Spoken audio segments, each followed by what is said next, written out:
اور اس سے قبل فرمایا کہ یا ایھا الذین آمنوا کتب علیکم الصیام کما کتب علی الذین من قبلکم لعلکم تتقون، اے ایمان والو تم پہ روزے فرض کیے گئے جیسا کہ تم سے پہلے والے لوگوں پر فرض کیے گئے تاکہ تم تقوی حاصل کرو، پرہیزگاری تمہارے اندر پیدا ہو جائے۔ بالکل ٹھیک ہے، درست بات، تو ماہ رمضان کے مقاصد میں چونکہ تقوی اور پرہیزگاری شامل ہے، ٹھیک ہے، اور ڈاکٹر صاحب تقوی ہر اس عمل کا نام ہے جو ہمیں اللہ تعالیٰ کی رضا کے قریب کرتا ہے، ٹھیک ہے، یعنی ہر اس کام سے بچنا جو پروردگار کی رضامندی سے دور کرے، اور ہر اس کام کو کرنا جو اللہ تعالیٰ کی رضامندی کے قریب لے جائے۔ اچھا، اب آپ کے سوال کی طرف آ جاتے ہیں، افطار کی طرف۔ افطار بھی ان عظیم الشان اعمال میں سے ہے جو انسان کو، چونکہ انسانوں کی خدمت ہوتی ہے، اللہ کے بندوں کی خدمت کا پہلو اس کے اندر ہوتا ہے، اور اللہ تعالیٰ کے بندوں کی خدمت کرنا حدیث پاک کے اندر آتا ہے، جس میں حدیث قدسی ہے، اللہ پاک فرماتے ہیں کہ مجھے یہ جو مخلوق ہے یہ میرا کنبہ ہے، واہ واہ، اور مجھے اپنے کنبے میں سب سے بہترین وہ ہے جو میرے کنبے کے لیے زیادہ فیض رساں ہے، اسے زیادہ نفع دینے والا ہے۔ کیا بات، خدا کے عاشق تو ہیں ہزاروں، بنوں میں پھرتے ہیں مارے مارے، میں اس کا بندہ بنوں گا جس کو خدا کے بندوں سے پیار ہوگا۔ تو اب اس افطار کے اندر حقیقت میں اللہ تعالیٰ کے بندوں سے محبت کا ایک اظہار ہے، بالکل درست بات، اور حضور صلی اللہ علیہ وآلہ وسلم نے مسند امام احمد بن حنبل کی حدیث پاک ہے، اور صحیح ابن خزیمہ کے اندر بھی آئی ہے کہ آپ نے شعبان کی آخری جو شب تھی اس میں صحابہ کرام کو ماہ رمضان کے حوالے سے عمومی طور پر بھی اس کی عظمت اور شان سے متعارف کروایا، اور اس حدیث پاک میں جس کے راوی حضرت سلمان فارسی ہیں، جی جی جی، یہ روایت کا حصہ بنایا کہ جو کسی روزے دار کو روزہ افطار کرواتا ہے تو اللہ تعالیٰ اس کے گناہوں کو معاف کرتا ہے، اسے نار جہنم سے آزادی دیتا ہے، اور اسے وہ اجر عطا فرماتا ہے جو روزے دار کو روزے رکھنے کا اجر عطا فرماتا ہے، اور روزے دار کے اپنے اجر میں کوئی کمی نہیں ہوتی، واہ جی واہ، اس کا اپنا اجر بھی پورا ہے، اس کا اپنا اجر بھی پورا ہے، اور اس کے ساتھ ساتھ جو روزہ کھلوا رہا ہے اللہ تعالیٰ اسے، وہ اس نے روزہ رکھا ہوا ہے اس کو اپنے روزے کا بھی ثواب مل رہا ہے، اور جو اس نے روزہ کھلوایا جتنوں کو کھلوایا اس کا اجر و ثواب بھی اس کو ملے یہ گا۔ تو چراغ سے چراغ جلانے والی بات ہوئی نا جی جی، ڈاکٹر نیا بھی جل گیا اور پرانے کو بھی کچھ نہیں ہوا، وہ اپنی اثر میں یقینا کھڑا ہے۔ نبی پاک صلی اللہ علیہ وسلم نے انسانی نفسیات کو مد نظر رکھتے ہوئے صحابہ کرام کے سوال کے جواب میں ارشاد فرمایا، کسی نے کہا کہ یا رسول اللہ ہم میں سے ہر شخص یہ استطاعت نہیں رکھتا کہ وہ لوگوں کے لیے افطار کا اہتمام کرے۔ آج یہ بات آج کے معاشرے میں اس لیے ریلیونٹ ہے کہ ہم کسی کو دعوت افطار دینے سے پہلے 100 دفعہ سوچتے ہیں کہ وہ جو آنے والا آئے گا وہ کہے گا بس اتنا سا اہتمام کیا تھا۔ صحیح بات، یعنی ہمیں یہ خدشہ رہتا ہے کہ آنے والا ہمارے گھر کے اسباب و سامان اور دعوت شیراز جو سامنے رکھی گئی ہے وہ اس کی نگاہ میں جچے گی یا نہیں جچے گی۔ آج ہمارے معاشرے کے اندر یہ پہلو غالب آ گئے ہیں جس میں دکھاوے کا ایلیمنٹ ہے، جس میں امارت کے اظہار کا پہلو ہے۔ بالکل صحیح، نبی پاک سے پوچھا گیا کہ کیا ہر ایک کے لیے ضروری ہے کہ وہ افطار فرمایا کہ اگر وہ پانی کے گھونٹ سے، کیا بات ہے، دودھ کے گھونٹ سے، ایک کھجور کے ایک ہے کھجور، اس سے بھی اگر افطار کراتا ہے اللہ اسے وہ اجر عطا فرمائے گا جس اجر کا وعدہ رسول اللہ صلی اللہ علیہ وسلم نے زبان سے فرمایا۔ یعنی نمبر آف ڈشز کا افطار کے اجر سے تعلق اور نہیں، میں یہاں پر یہ آپ کی جگہ سے جوڑنا چاہوں جلدی سے گا، رس فرمائیے۔ بدقسمتی سے آج افطار ہمارے ہاں ہو گیا ہے ایک سوشل نیٹ ورکنگ کا ذریعہ، جہاں پہ اپنے سینئرز کو، اپنے کولیگز کو جن سے ہمارے بزنس کے کام ہیں ان کو اکٹھا کر کے ہم نے کھانے کا سامان بنایا ہوا ہے، حالانکہ یہاں حق تو تھا غربا کا، مساکین کا، اپنے اعزا اقربا احبا رشتہ داروں کا، اور مالدار دوست بھی ہیں تو کوئی اعتراض نہیں ہے، مگر مالداروں کے لیے خاص کر دینا اور غربا کو نکال دینا یہ کوئی افطار نہیں۔ آگے بڑھتے ہیں، ہمارے ساتھ موجود ہیں جناب شاہد رضا قادری صاحب۔ اچھا شاہد صاحب یہ فرمائیے، جس طرح ابھی پروفیسر صاحب نے ایک سوال کا جواب دے کے دوسرے کی بنیاد باندھ دی کہ ہمارے ہاں جو افطار پارٹیز ہیں، ایک تو اس کے اندر ایک عام بندہ جس نے رسول اللہ صلی اللہ علیہ وسلم کی یہ حدیث سنی اور وہ چاہتا ہے کہ میں اس حدیث کے فوائد لوں اور میں 4 دوستوں کو انوائٹ کروں، تو وہ ہیزیٹیٹ کرتا ہے، اور جو آگے سے دوستوں نے جملے کسنے ہیں اس سے بھی وہ اور بیچارہ ڈپریس ہو جاتا ہے۔ اور تیسرا پھر آج کل جو ہے کہ دسترخوان کھانے سے پہلے ایک سیلفی بنے گی اور وہ اپلوڈ ہوگی، اس سے وہ جو بندہ افورڈ نہیں کر سکتا وہ تو پھر محروم رہ گیا ان ساری باتوں سے۔ اس کے حوالے سے ہمیں کیا رہنمائی ملتی ہے؟ جی ڈاکٹر صاحب کے بات سے کنٹینیو کرتے ہیں کہ حضرت انس رضی اللہ تعالیٰ عنہ روایت کرتے ہیں کہ حضور نبی اکرم صلی اللہ علیہ وآلہ وسلم نے فرمایا کہ فرمایا کہ روزہ کے افطار آپ صلی اللہ علیہ وسلم جو فرماتے تھے وہ تازہ کھجور سے، خشک کھجور سے اور پانی سے. تو روزہ جو کوئی افطاری جو ہے وہ کھجور سے بھی ہے، چاہے تر ہو چاہے خشک ہو، چھوارے کے مانند ہو یا پانی. اب ضروری نہیں ہے کہ آپ افطاری جو کروا رہے ہیں وہ پیٹ بھر کر کروائیں، جتنی استطاعت ہو سکے اس کے مطابق کروانی چاہیے. اور اس کے علاوہ جو روزہ افطار کروانے کا اجر ہے وہ روزہ رکھنے کے برابر ہے. تو لہٰذا یوں بھی ہو سکتا ہے کہ ایک انسان 12 کھجوریں لے کر 12 افراد میں تقسیم کر دیتا ہے تو اس سے بھی اس کو اجر برابر مل جائے گا جتنا 12 افراد کا روزہ ہے. صحیح. آج کل ہمارے معاشرے میں میں آپ کی بات کو آگے کنٹینیو کرتے ہوئے آپ کو ایک بڑی زبردست واقعہ سناؤں ڈاکٹر زینب. کچھ دن پہلے کی بات ہے کہ میں اپنے گھر کی طرف جاتا ہوا ایک یونیورسٹی کے گیٹ سے انٹر ہوا تو ایک بابا جی مجھے ملے، سائیکل ان کے پاس تھی اور انہوں نے کھجوریں ایک شاپر میں بھری ہوئی تھی اور افطار ہو چکا تھا، میں لیٹ ہو گیا تھا. اور وہ جو گارڈ نظر آتا، جو کوئی مسافر نظر آتا، جو کوئی سڑک پہ شخص کھڑا، وہ ان ساروں کو کھجوریں پکڑاتے جاتے. اور میں سوچ رہا تھا کہ اس بابے کا حال دیکھیں کہ یہ کتنا سمجھ مند اور دانش مند ہے اور دیکھنے میں کتنا سادہ ہے، ثواب لے رہے ہیں، پتہ نہیں یہ کتنے 100 روزوں کا ثواب لے رہا ہوگا لے کے. وہی آپ والی بات ہے. جی آج کل بھی ایسے ہے معاشرے میں، لوگ مختلف چوکوں پر مختلف جگہوں پہ کھڑے ہیں اور لوگوں کو افطار کے لیے کوئی نہ کوئی راشن وغیرہ بنایا ہوا ڈبوں میں پہ کے وہ ان کو دے رہے ہیں. ایک دوسرا یہ آج کل اس روزے کے ترغیب کا ساتھ ساتھ سوشل میڈیا اور مختلف تصاویر کا ہمارے ہاں جو کلچر رائج ہو گیا ہے، اس کے حوالے سے اگر تو اس کی نیت ہے کہ لوگ اس کو دیکھیں اور لوگوں کے اندر افطاری کرانے کے حوالے سے ترغیب پیدا ہو، ٹھیک ہے، تو یہ تو بہت اچھا عمل ہے. درست بات ہے. اور اسلام نے بھی مختلف امور میں ترغیب کی تعلیم دی ہے. ٹھیک بات ہے. اگر تو اس کی مطلب اس کا ہے کہ میری شہرت ہو، میں لوگوں میں افطار کرواتا ہوں، لوگ مجھے واہ واہ کہیں، تو پھر اس کے لیے یہ اسلامی تعلیمات میں مناسب نہیں ہے. لیکن ہم دلوں کے حال چونکہ نہیں جانتے، دلوں کے حال نہیں جاتے، انما الاعمال بالنیات رہنا چاہیے. بلکہ میں آپ کو ایک حدیث پاک بھی سناتا چلوں. امام غزالی رحمۃ اللہ علیہ نے حدیث نقل کی کہ جب اس میں احیاء العلوم میں کہ جب اعمال بندے کے اللہ کے حضور پہنچتے ہیں، بندہ فوت ہو گیا، اعمال کی چیپٹر کلوز، اعمال پہنچے تو اللہ فرماتا ہے ملائکہ سے کہ اس کا یہ عمل ختم کرو، اس کو مٹاؤ، اس کو مٹاؤ اور یہ عمل لکھو. تو ملائکہ عرض کرتے ہیں باری تعالیٰ اس نے تو یہ عمل کیا، ہم تو نگران تھے. اللہ نے فرمایا تم جسم کے نگران تھے کہ وہ فزیکلی کیا کر رہا ہے، دلوں کا حال میں جانتا ہوں. تو لہٰذا پازیٹیولی یہی ہے کہ ان چیزوں سے اوائڈ کیجئے. جس نے آپ کو محفل کے لیے بلایا ہے، افطار کے لیے بلایا ہے، تاکہ اس کی وہ نہ ہو، اس کی سبکی نہ ہو. لیکن اگر کوئی یہ عمل کر رہا ہے تو آپ نے پازیٹیولی ہی رہنا ہے اور اس کو ہر چیز کو مثبت انداز میں دیکھیے. جی ڈاکٹر زینب. اچھا، میں اس بات کو اس میں بھی کنٹینیو کرنا چاہوں گی کہ بزرگوں میں، بڑوں میں شاید یہ ٹرینڈ بہت زیادہ تھا افطاری کرانے کا. 2-3 چیزیں رکھ لیں اور بس بلا لیا، سارا خاندان آ گیا اور اس میں شامل ہو گیا.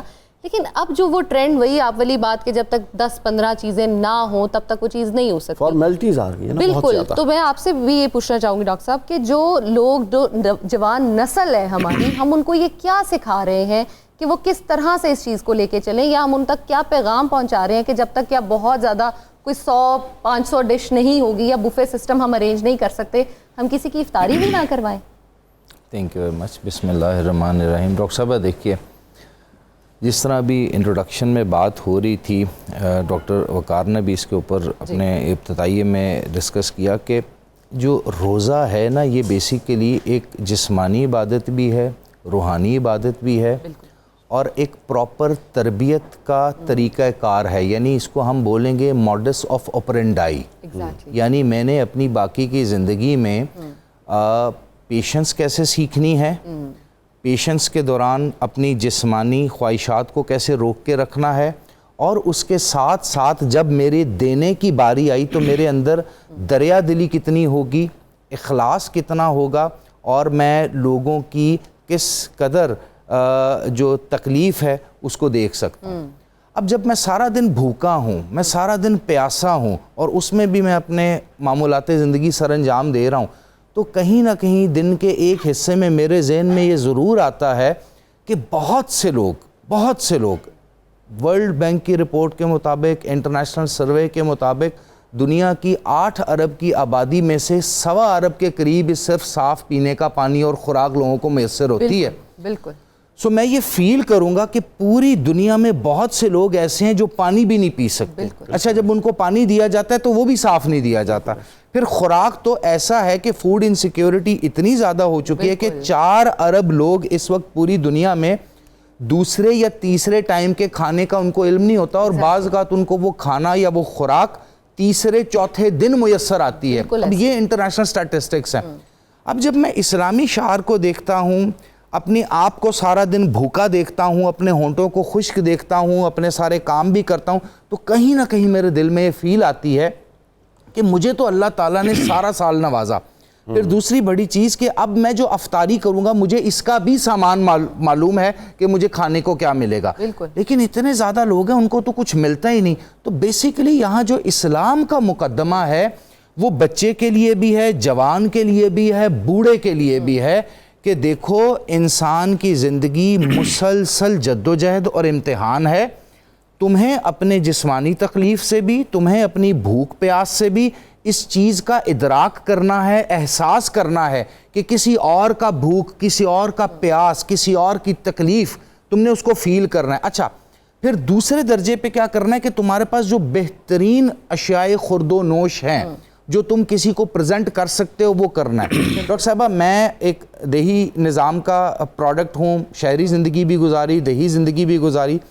میں یہ سمجھتا ہوں کہ ہمارے ہاں جو مائیں, بھابیاں, خالائیں, پھوپھیاں, دادیاں, نانیاں, جن گھروں میں ہم نے پرورش پائی, وہاں پر جو کھانے کا ٹائم ہے اس میں کھانے پہ جو آتا ہے اس کو کھانا دیا جاتا ہے. بالکل اسی طرح ہمارے ہاں آج بھی, ہمارے گاؤں میں بھی یہ نظام ہے. شہروں میں تو چلیں 4 دیواری ہوتی ہے, باقی چیزیں بند ہوتی ہیں, لیکن گاؤں میں ایک ہی قبیلہ رہتا ہے. بالکل. تو وہاں پر آج بھی یہ حساب ہے کہ جو کوئی گزر رہا ہے اور افطاری کا ٹائم قریب ہے, مرد ہے, عورت ہے, بچہ, اس کو بازو سے پکڑ کے دسترخوان پہ بٹھا دینا ہے. زبردست. دسترخوان پہ کچھ بھی موجود ہے. کیا لگتا ہے کہ یہ آج کل کی جین زی میں یہ چیز آ رہی ہے؟ نہیں, یہ جین زی میں دیکھیں جہاں تک تو دیکھیے پھر ڈاکٹر صاحبہ وہی فیملی یونٹ پہ بات جائے گی. جہاں تک تو ماں باپ اپنے آپ کو اس طرح سے بنا کر کے رکھتے ہیں اور بچوں کو اس طرح سے تربیت کرتے ہیں کہ آپ نے صرف اپنا کھانا ہے, اپنا اوڑھنا ہے, اپنا بچھوڑنا ہے اور اپنے میٹیریل ٹارگٹ حاصل کرنے ہیں, تو وہاں تو کچھ بھی ایسا نہیں ہے. لیکن وہ تمام ماں باپ جو اسلامی کلچر, اسلامی شعار, پاکستان کے چاروں صوبوں کے مہمان نوازی کے کلچر اور اپنی تہذیب کو زندہ رکھے ہوئے ہیں, جن میں شرم ہے, حیا ہے, خوف خدا ہے, وہ تو اپنی نسل کو, چھوٹے سے چھوٹے بچے کو بھی, میں ایسے گھرانوں کو بھی جانتا ہوں جو اپنے 2 یا 3 سال کے بچوں کو, ارب پتی مالدار ہیں, 2-3 سال کے بچے کی ڈیوٹی لگائیں گے کہ آج افطاری ہونی ہے. ہم نے اس طرح رشتہ داروں کی, غربا کی, مساکین کی 500 لوگوں کی افطاری کی ہوئی ہے اور تمہاری ڈیوٹی ہے. بالکل اس ارب پتی آدمی کے بچے کی ڈیوٹی ہے, تم نے سر پہ کھڑے ہونا ہے اور سب کو ڈشز پرووائڈ کرنی ہے اور ساتھ بس ایک کھجور لے لینی ہے منہ میں اور سب کی خدمت کرنی ہے. تو ادھر آپ کے ہاں, آپ کے ملک میں, آپ کے شہر میں ایسے لوگ موجود ہیں. تو یہ ڈیپینڈ کرتا ہے کہ آپ کے اوپر وہ شجر کیسا ہے جس کے آپ پھول ہیں, صاحب اس کی میں ایگزامپل آپ کو اپنے ہی گھر پہ دینا چاہوں گی کہ مجھے جب سے بھی یاد ہے کہ میں بہت چھوٹی تھی, میرے پاپا مجھے ایک پیسے دیا کرتے تھے, ایک اماؤنٹ تھی کہ یہ میں نے پورا رمضان جو ہے نا وہ افطار میں لوگوں میں ڈسٹریبیوٹ کرنی, ماشاءاللہ اپنے کلاس فیلو میں, گلی کے ان میں کرنا ہے, بچوں میں جا کے کرنا ہے. پھر جیسے جیسے بڑے ہوتے گئے پھر خود یہ سکھایا کہ اپنی زکوٰۃ خود کیسے دینی ہے, اور اب سے نہیں, میں جب سے مجھے یاد ہے تب سے کیسے اپنے ارد گرد بچوں کو لا کے گھر کھلانا ہے, کیسے افطار کرانا ہے. اور ایون غربا میں بھی یہ بچے کا سٹینڈرڈ نہیں ہونا چاہیے کہ وہ تمہاری کلاس میں ہے یا تمہارے جتنا ہے, بالکل وہ جہاں پہ بھی ہے آپ نے اس کو لے کے ساتھ چلنا ہے. یہ ڈاکٹر صاحب بڑی اچھی انہوں نے بات کی, اس کے اندر سے ایک پوائنٹ ہے شیئرنگ. کچھ دن کی بات ہے کہ میں اپنے بیٹے علی اصغر کے اسکول میں گیا. سبحان اللہ. اچھا, اب وہاں پر وہ بتا رہے تھے, جو ان کے پرنسپل ہیں وہ بتا رہے تھے کہ جی آپ نا لنچ اکیلا وہ الاؤ نہیں کرتے ایک بچے کو کھانے کا, انہوں نے ٹیبل بنایا ہوا ہے, اس پر سارے بچے لا کے جو بھی لایا لنچ رکھتے ہیں اور کرتے ہیں. اچھا, میری ماما ہمیشہ مجھے گھر سے جو ہے نا وہ 4 سے 5 بچوں کا کھانا دے کے بھیجا کرتے ہیں کہ سب ہم نے نا یہ رکھا ہوا ہے. دیکھ کے آپ یقین کیجیے اتنی خوشی ہوئی اس بات کی, اور ساتھ رونا بھی آیا کہ اب ہمیں اسکولوں میں شیئرنگ پڑھائی جانے والی. دیکھیں آپ ورنہ ایک دور ہوتا تھا کہ شیئرنگ ہمارے کلچر کا حصہ تھی, کہ اگر آپ کے پاس خوراک کم ہے, افراد زیادہ ہیں, اور آپ ایک ہی پلیٹ میں ایک ہی وہ کیا کہتے ہیں ہیں چھابا یا چنگیر جس کو بولتے ہیں, اسی میں روٹیاں رکھ کے کھانا شروع کر دیں, آپ کے کھانا بھی زیادہ ہو جائے گا, آپ کی بھوک بھی ختم ہو جائے گی, اور 2-3 زیادہ حضرات یا لوگ کھا بھی سکیں گے. زبردست, درست بات, بہت خوبصورت بات. اچھا ڈاکٹر صاحبہ, ہم آپ سے نفسیات پہ اور اس پہ ہی میں بات کرنا چاہوں گی. آج کل کی نفسیات پہ اگر میں بات کروں تو لوگوں کو لگتا ہے کہ شاید ہم نے سائیکیٹرسٹ یا سائیکالوجسٹ کے پاس تب ہی جانا ہے جب ہم بہت ایک ایکسٹریم سٹیج پہ پہنچ چکے ہوں, اور ہم لوگوں نے بہت چھوٹی چھوٹی چیزوں کو نا اگنور کرنا, اوائڈ کرنا سیکھ لیا ہوا ہے.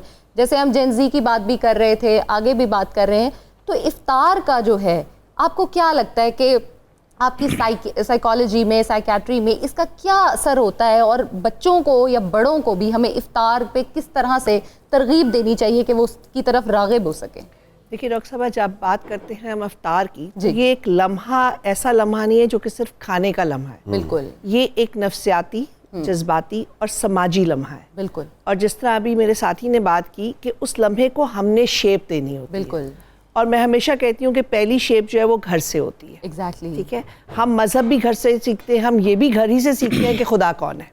تو جب ہمیں گھر ہی نے بتانا ہے کہ ہمارا خدا کون ہے اور اس کی عبادت ہم نے کس طرح کرنی ہے, تو پھر ہر چیز ہمیں گھر نے سکھانی ہے. تو جب آپ افطار کی بات کرتے ہیں تو افطار ایک ایسا لمحہ ہے جس میں تمام لوگ, گھر کے کنبہ جو ہے وہ جمع ہوتا ہے. اگر آپ دیکھیں کہ آج کے دور میں اس وقت ہر شخص اپنے اپنے وقت کے مطابق کھانا کھاتا ہے. بالکل, پتہ چلتا ہے والد صاحب کا ٹائم اور ہے, ایک بچہ کالج سے آ رہا ہے اس کا ٹائم اور ہے, جو اسکول سے آ رہا ہے اس کا ٹائم اور ہے, والدہ جو ہے وہ اگر باہر کام کر رہی ہیں تو وہ اپنے وقت پہ آ رہی ہیں, اور اگر وہ گھر پہ بھی ہیں تو وہ مختلف بچوں کو مختلف ٹائم پہ دے رہی ہیں. بالکل, اور کئی دفعہ یہ بھی ہو جاتا ہے کہ جی کچن میں جائیے, اپنا ڈالیے, اپنے کمرے میں گھس جائیے, فون دیکھتے جائیے اور کھاتے جائیے.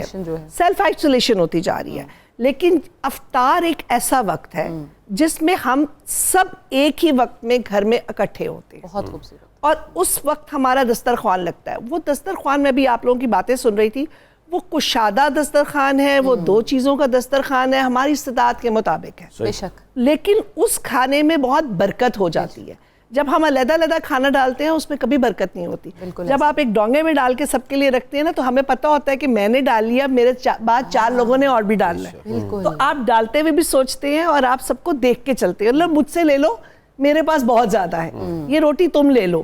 تو ہم وہاں سے بلانگنگنیس سیکھتے ہیں, کنیکٹیوٹی سیکھتے ہیں, ہم اکٹھا ہونا سیکھتے ہیں, ہم اپنے کنبے کا احساس کرتے ہیں, یونٹی ڈیولپ اور آپ کو پتہ چلتا ہے کہ میرا بھائی یہ مٹر نہیں کھاتا, بھی انہوں نے مٹر کی بات کی, میں ساری زندگی مٹر نہیں کھاتی رہی, تو ہم ہمیشہ چاولوں میں سے چن چن کے والد کی پلیٹ میں ڈالتے رہے.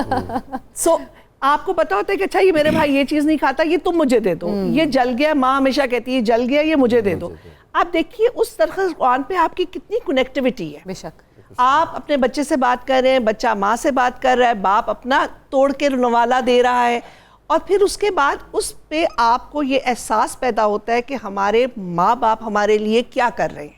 ہمارا باپ, یہ جو ہمارے سامنے چیزیں ہیں وہ ہمارا باپ کما کے لا رہا ہے. بہت خوبصورت. یہ جو سج کے آئی ہیں, گرم گرم آ رہی ہے, اور آخری وقت پہ ہماری ماں بھاگتی بھاگتی آ رہی ہے, اور وہ وہیں پہ شاید روزہ کھول لیتی ہے, تو وہ ہمارے لیے کیا کر رہی ہے. سو یہ وہ جگہ ہے جس میں ہم پوری طرح ایک کنبے کا نفسیات, جذبات پیدا کرتے ہیں, اور بچہ وہاں سے سیکھ کر وہی چیز گھر سے باہر لے کر جاتا ہے. ایسے ہی ہے, بہت چیز سماج میں پہنچتی ہے.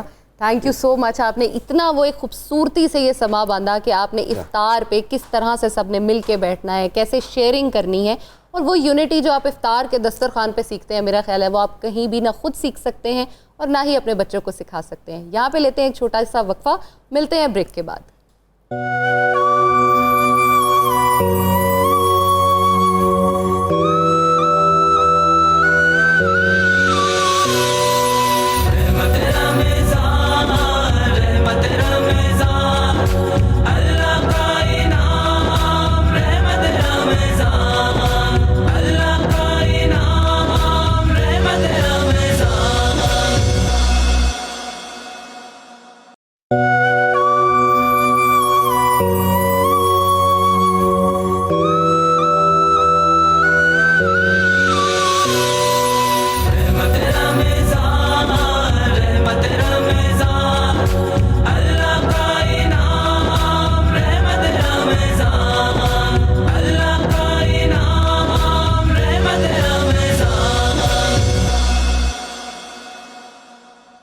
خوب آنکھوں نے تیرے در کے یہ منظر دیکھے، خوب آنکھوں نے تیرے در کے یہ منظر دیکھے، خوب آنکھوں نے تیرے در کے یہ منظر دیکھے، خوب آنکھوں نے تیرے در کے یہ منظر دیکھے، خوب آنکھوں نے تیرے در کے یہ منظر دیکھے، خوب آنکھوں نے تیرے در کے یہ منظر دیکھے، مانگتے پھرتے زمانے کے، مانگتے پھرتے زمانے کے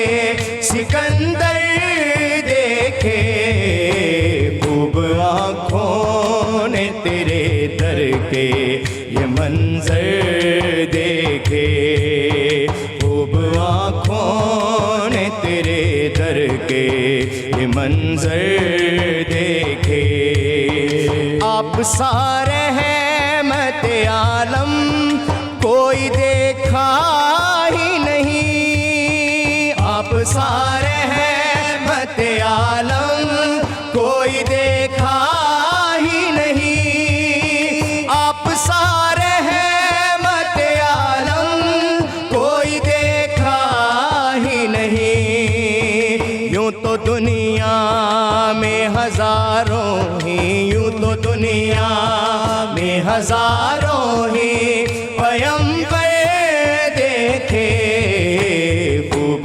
آنکھوں نے تیرے در کے یہ منظر دیکھے، خوب آنکھوں نے تیرے در کے یہ منظر دیکھے، دیکھنا چاہے جو انداز شہنشاہی کے، دیکھنا چاہے جو انداز شہنشاہی کے، دیکھنا چاہے جو انداز شہنشاہی کے، شاہ بطحا کے غلاموں کو، شاہ بطحا کے غلاموں کو وہ آ کر دیکھے، خوب آنکھوں نے تیرے در کے یہ منظر دیکھے، خوب آنکھوں نے تیرے در کے یہ منظر دیکھے، پھر بلا مجھ کو مدینے میں مدینے والے، پھر بلا مجھ کو مدینے میں مدینے والے، پھر بلا مجھ کو مدینے میں مدینے والے، پھر بلا مجھ کو مدینے میں مدینے والے، ایک عرصہ ہوا سرکار، ایک عرصہ ہوا سرکار تیرا در دیکھے، خوب آنکھوں نے تیرے در کے یہ منظر دیکھے، خوب آنکھوں نے تیرے در کے یہ منظر دیکھے، خوب آنکھوں نے تیرے در کے یہ منظر دیکھے، مانگتے پھرتے زمانے کے، مانگتے پھرتے زمانے کے سکندر دیکھے، خوب آنکھوں نے تیرے در کے یہ منظر دیکھے، خوب آنکھوں نے تیرے در کے یہ منظر دیکھے، یہ منظر دیکھے، یہ منظر دیکھے۔ ماشاء اللہ سبحان اللہ. محمد ریحان روفی صاحب, خوب آنکھوں نے تیرے در کے وہ منظر, کیا بات ہے, بہت اچھا کلام اور کیا خوب کمپوزیشن ہے. اللہ تعالیٰ آپ کو اس کا اجر عظیم عطا فرمائے. ہم اپنے اسکالرز کی طرف چلتے ہیں, اور ڈاکٹر زینب کیا خیال ہے, گفتگو کا سلسلہ آگے بڑھایا جائے؟ بالکل. ابھی ہم چلتے ہیں جی پروفیسر صاحب کی خدمت میں. اچھا پروفیسر صاحب, ایک بڑا اہم سوال ہے, اور خاص طور پہ آج کی جو سوشل نارمز ہیں ان کے مطابق یہ سوال اور بھی اہم ہو گیا ہے.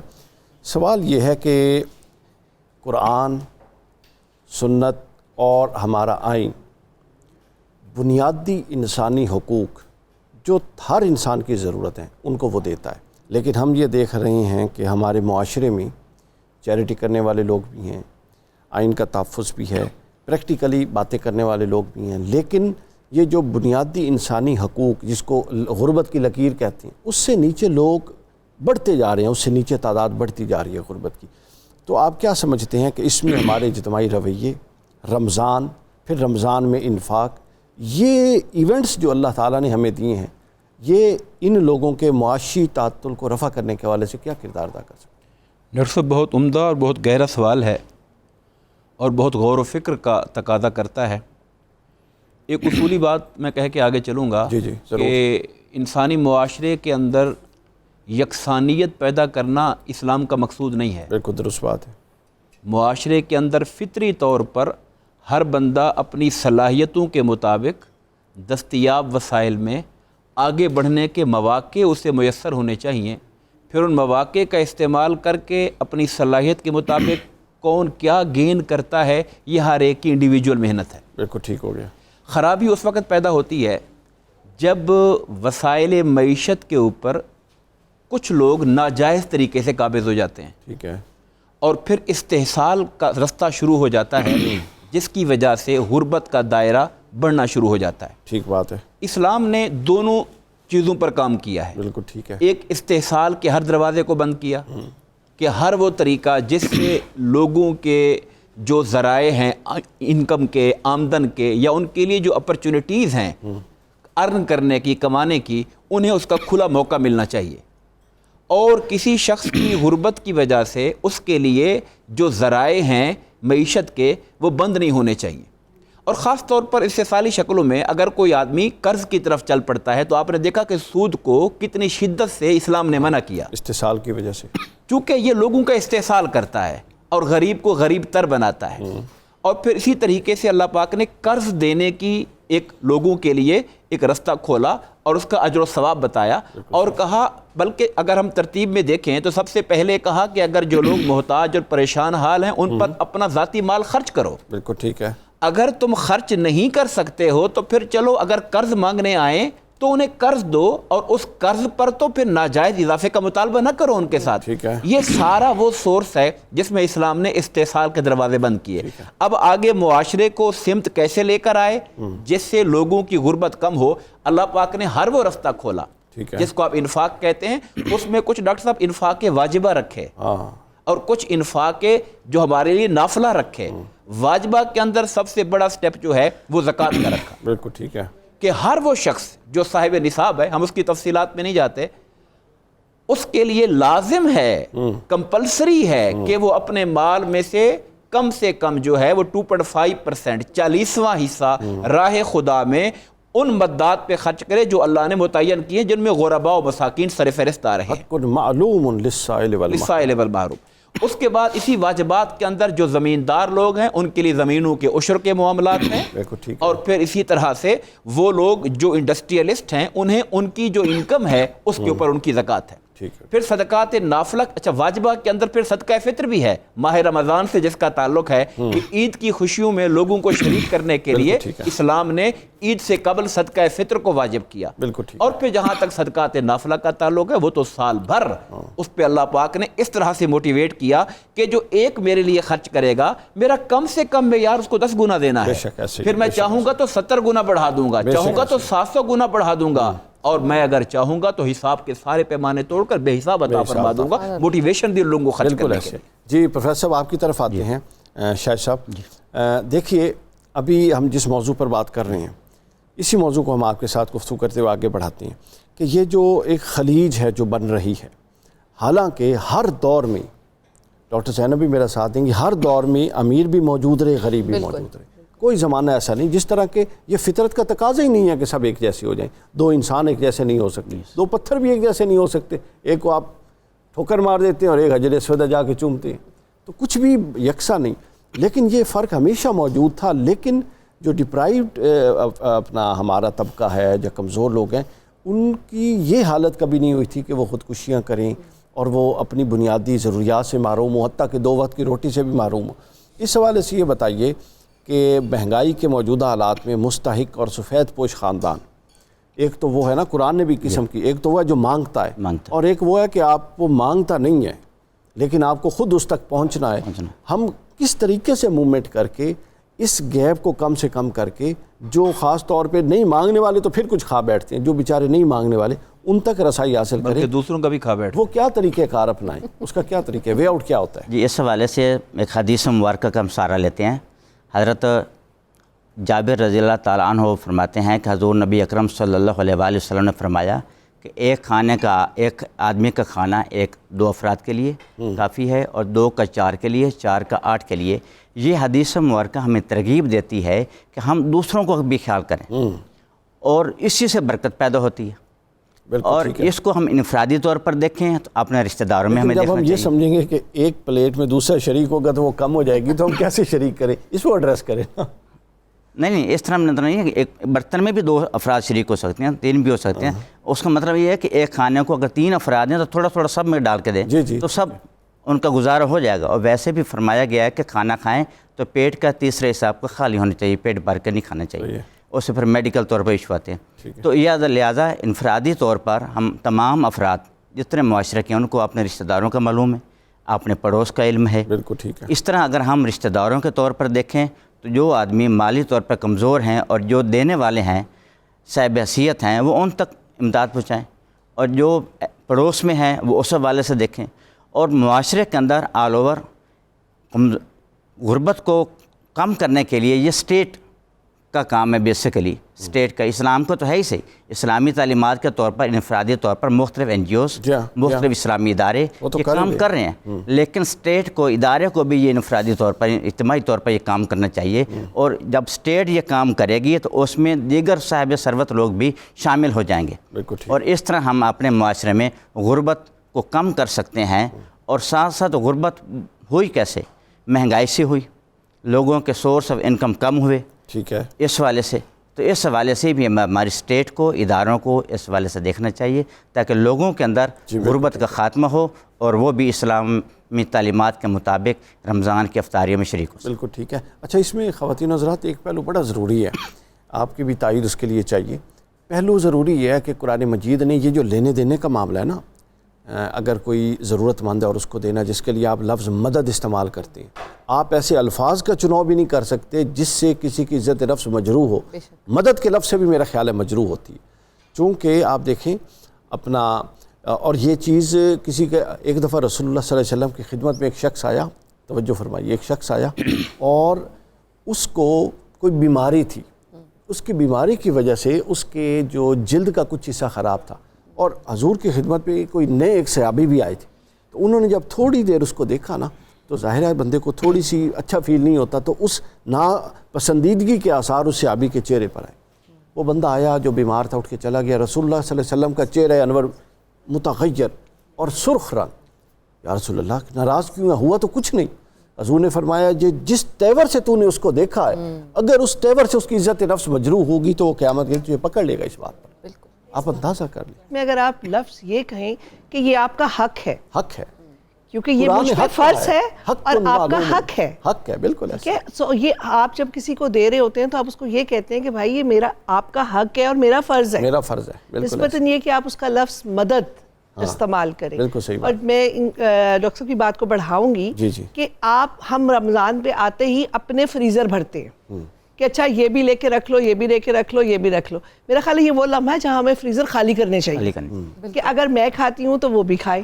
اور اس کے لیے بہت آسان طریقہ یہ بھی ہے کہ اگر میں بہت لارجر پاپولیشن کو کور نہیں کر سکی تو میرے گرد جو میرے نیرسٹ لوگ ہیں، جس طرح آپ کے مالی ہو گئے، آپ کے طبقہ آپ کا ہے, آپ کا چوکی دار ہے, آپ کی گلی میں کوئی آتا چوکی دار ہے, آپ کے گھر کے ملازم ہے, اگر آپ یہ 5-6 لوگوں کو بھی کور کر لیں, ہر ایسا بندہ جو افورڈ کر سکتا ہے, تو آپ ایک لارجر پاپولیشن کو کور کر جائیں گے. بالکل ایسے ہی ہے. اچھا اگر آج سے ہم چند سال پہلے کی بات کریں تو ہر بندہ, بچہ, بڑا, بوڑھا جو ہے نا وہ روزہ رکھنے کے لیے لڑائی کر رہا ہوتا تھا. ایون میں نے بہت سارے پیشنٹس میں یہ دیکھا کہ وہ اس بات پہ آمادہ ہوتے تھے کہ کوئی بات نہیں, میں پورا کر لوں گا روزہ, میں نے روزہ رکھنا ہے.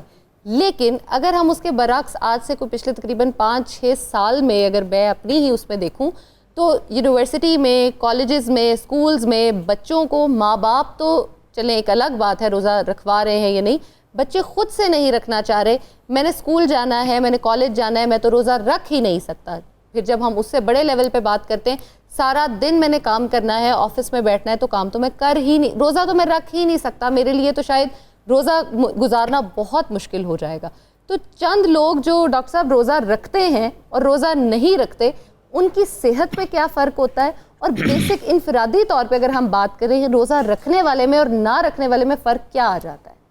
دیکھیں ڈاکٹر صاحب, صحت پر تو بہت سی اب انٹرنیشنل لیول پر ریسرچ آ چکی ہے. بالکل. کہ دنیا کے اندر وہ تمام خطے زمین کے جہاں پر مسلم پاپولیشن زیادہ ہے اور وہ 1 مہینہ مسلسل ماہ رمضان کے روزے رکھتے ہیں یا آف اینڈ آن بھی روزے سے رہتے ہیں. اکثر آپ دیکھتے ہیں لوگ جمعرات کا روزہ رکھتے ہیں, نبی پاک صلی اللہ علیہ وسلم کی سنت کے مطابق پیر کا روزہ رکھتے ہیں.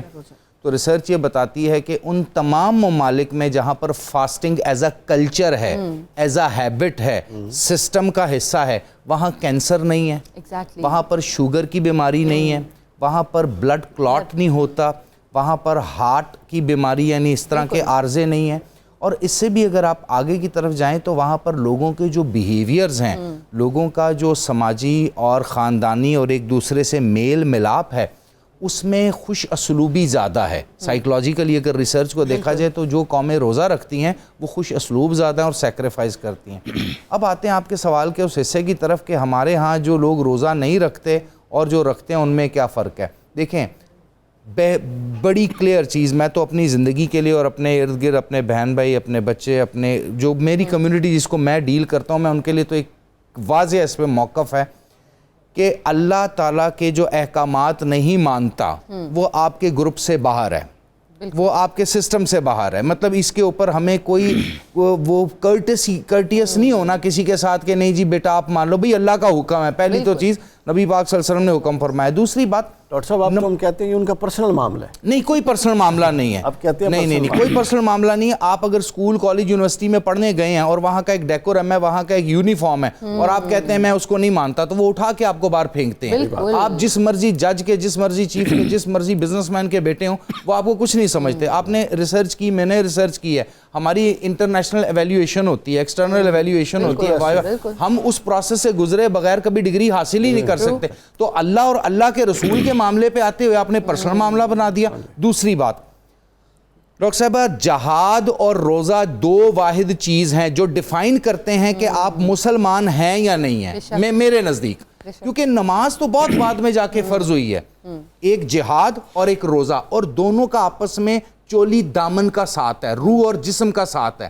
جب میں سیکریفائز کرنا سیکھوں گا, جب میں سیکریفائز کے دوران اپنے سامنے بہت سی اپرچونٹیز دیکھتے ہوئے, دیکھیں جی ایک تو ابھی تو ہم پیاس, بھوک اور اس کی بات کر رہے ہیں نا, بہت سی جسمانی لذتیں ہیں, بہت سی نسوانی خواہشات ہیں, بہت سی گناہ کی اپرچونٹی ہے جو آپ کو سارا دن مل سکتی ہے. آپ وہ بھی تو کام نہیں کرتے, آپ رشوت بھی تو نہیں لیتے, آپ کسی کا کریئر بھی تو تباہ نہیں کرتے, آپ بہت سے ایسے اخلاقی مغلظات جو پورا 11 مہینے کرنے کے اہل ہوتے ہیں اور کر بھی سکتے ہیں, اس مہینے اہلیت کے باوجود آپ وہ نہیں کرتے. تو پہلی چیز تو یہ کہ جو روزہ نہیں رکھتا میرے نزدیک تو وہ مسلمان کہلانے کے قابل نہیں ہے. اگر اس کی کوئی مجبوری ہے, کوئی چیز ہے, اس نے کسی سے فتویٰ لیا یا کوئی چیز, وہ جانے اور اللہ جانے.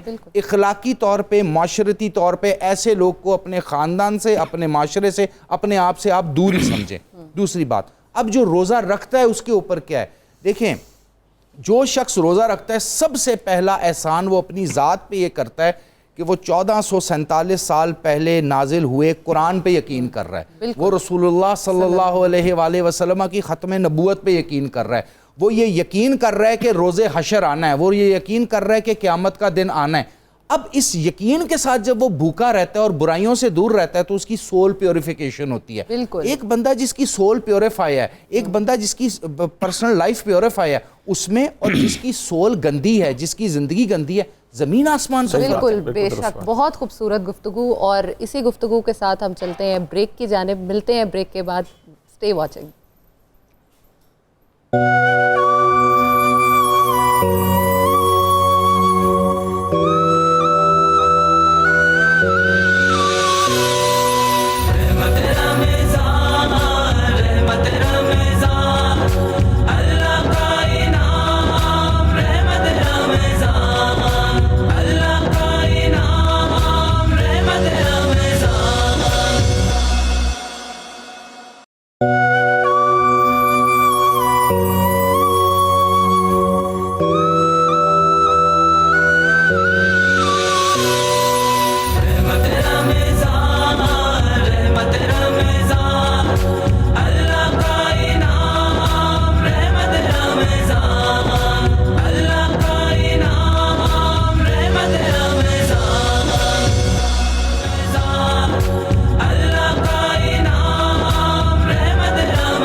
ٹرانسمیشن رحمت رمضان میں آپ سب کو کہتے ہیں خوش آمدید. میں ہوں ڈاکٹر زینب گوندل, میں کلینکل ڈائٹیشین نیوٹریشنسٹ ہوں, اور آج ہم بات کریں گے زیتون کے فائدے کے بارے میں. زیتون کے بارے میں ایک حدیث میں آتا ہے کہ اس کو کھاؤ اور لگاؤ, یہ 70 سے زیادہ بیماریوں کا اس میں جو ہے وہ حل ہے آپ کے لیے.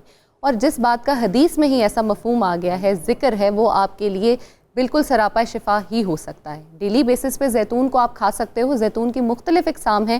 یہ آپ کے پاس جو ہے وہ زیتون کی فارم میں بھی اویلیبل ہوتا ہے اور تیل کی فارم میں بھی اویلیبل ہوتا ہے. زیتون کا تیل جو ہے وہ کھانا کھانے میں, لگانے میں, جس کو ہم ایکسٹرا ورجن آلیو آئل بھی کہتے ہیں, آلیو آئل بھی میں بھی ڈفرینٹ ٹائپس میں آتا ہے, ڈفرینٹ ویرائٹیز میں آتا ہے. آپ اس کو بالکل استعمال کر سکتے ہیں.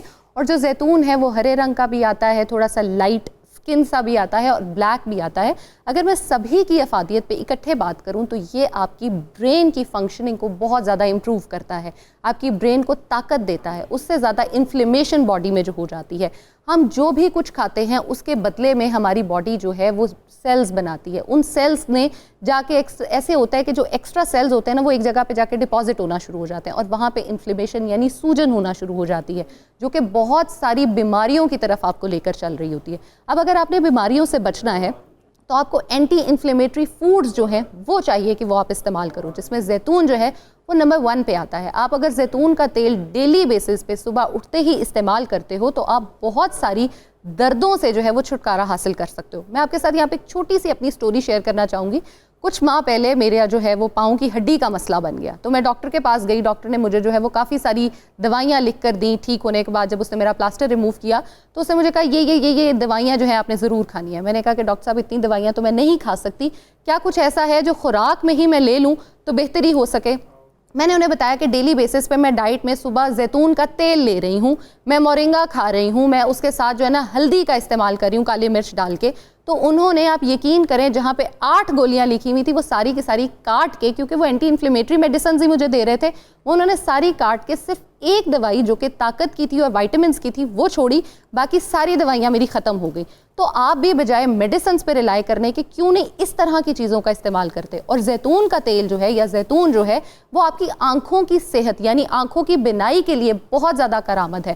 اگر آپ اس کو استعمال کرتے ہو, آنکھیں تو اچھی ہو رہی ہیں, برین بوسٹ ہو رہا ہے, آپ کی میموری جو ہے, آپ کی یادداشت جو ہے, آپ اس کو بہت حد تک بہتر کر سکتے ہو. کینسر جیسی بیماریاں جو ہیں جن کو ہم کہتے ہیں اینٹی کینسرس فوڈ, اس میں زیتون جو ہے وہ اول نمبر پہ آتا ہے. آپ زیتون کو اگر استعمال کرتے ہو تو کینسر, ہر طرح کا کینسر جو ہے اس سے بچ سکتے ہو. آج کل ہم دیکھ رہے ہیں ہماری جو خوراک ہے اس کی وجہ سے بہت ساری بیماریاں, بہت ساری کینسر کی فارمز جو ہیں وہ لوگوں میں دیکھی جا رہی ہیں. تو زیتون خود بھی استعمال کریں, اپنے بچوں میں, بزرگوں میں استعمال کریں. آپ جو کھانا بنا رہے ہو آپ اس کو بھی زیتون کے تیل میں بنا سکتے ہو, یا کھانا بنانے کے بعد آپ اس کے اوپر زیتون کا تیل جو ہے وہ بالکل ڈرزل کر سکتے ہو. آپ سیلڈز جو ہے وہ بنا رہے ہو تو ڈیلی بیسس پہ جو سیلڈ آپ بناؤ, فائبر کا فارم آپ نے لینا ہے, اس کے اوپر آپ آلیو آئل کو ڈرزل کر کے کھا سکتے ہو. اگر آپ کی ہڈیوں میں درد ہوتا ہے, آپ کے گھٹنے میں درد ہوتا ہے, تو آپ لگانے کے لیے تو اس کو استعمال کریں. آپ ڈیلی بیسس پہ صبح اٹھے زیتون کے تیل کی 1 چمچ لیں, اس کے اندر تھوڑی سی ہلدی, تھوڑی سی کالی مرچ ڈالیں, کالی مرچ اس لیے ڈالنی ہے کیونکہ وہ آپ کی ہلدی کی جو کرکیومن ہے جس نے جا کے آپ کی بیماریاں یعنی ہڈیوں میں جو دردیں ہو رہی ہیں اس کو ٹھیک کرنا ہے, اس کو وہ ایکٹیویٹ کر دیتی ہے. آپ نے اس کو ڈیلی بیسس پہ استعمال کرنا ہے. اس کے ساتھ ساتھ آپ کی جو گٹ ہیلتھ ہے, جو آپ کی ڈائجیشن ہے, بہت سارے لوگ کہتے ہیں کہ ہمیں انڈائجیشن کا پرابلم رہتا ہے, کھانا ٹھیک سے ہضم نہیں ہم کر پاتے, تو اس کے لیے بھی اولیو آئل جو ہے وہ بہت زیادہ مؤثر ہے. اگر آپ کو کانسٹیپیشن رہتی ہے تو اس کے لیے بھی آپ کا اولیو آئل جو ہے آپ کا بیسٹ فرینڈ ہو سکتا ہے. یہ تو بات ہو گئی اولیو کی اور اولیو آئل کی, زیتون کی ہم نے بات کی. تو اب ہم منیرہ سے بات کرتے ہیں کہ شیف صاحبہ آج آپ نے کچن میں کیا بنایا ہے؟ بڑی پیاری پیاری خوشبوئیں آ رہی ہیں, دیکھنے میں بہت ہی لذیذ لگ رہا ہے.